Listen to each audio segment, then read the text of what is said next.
Isa na naman pong mapagpala at masiglang araw sa inyong lahat mga ka-YouTube. Welcome po sa Eric's Vlog. Ito po, may init pang balita.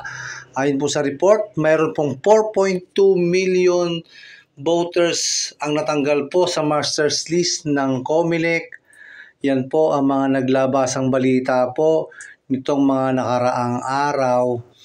At mainit-init po itong balitang ito at karamihan po dyan ay nanggaling po sa Calabarzon 4A kung saan nandyan po yung Cavite, Laguna, Batangas, Rizal at ang probinsyang Quezon po.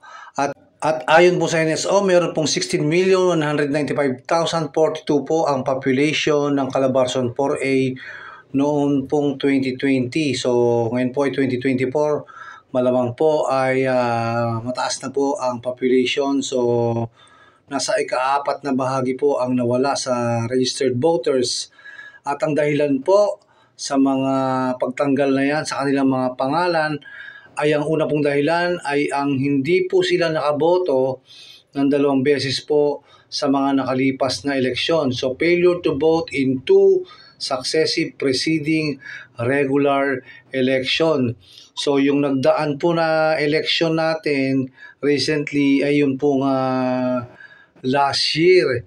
Ito po yung Barangay Sangguniang Kabataan Election 2023 po na ginanap noong October 30. So yun po, pag hindi ka nakaboto doon, ay yun po yung isang dahilan kung bakit mawala ka sa listahan. At ang national election po, nung presidential election nung nakaraan pong 2022. At ang pangalawang dahilan naman po na sinasabi po ng COMELEC ay yun pong by court order.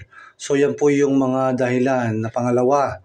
At yung pangatlo po ay loss of Filipino citizenship po. Yan po ang lumabas sa kanilang report.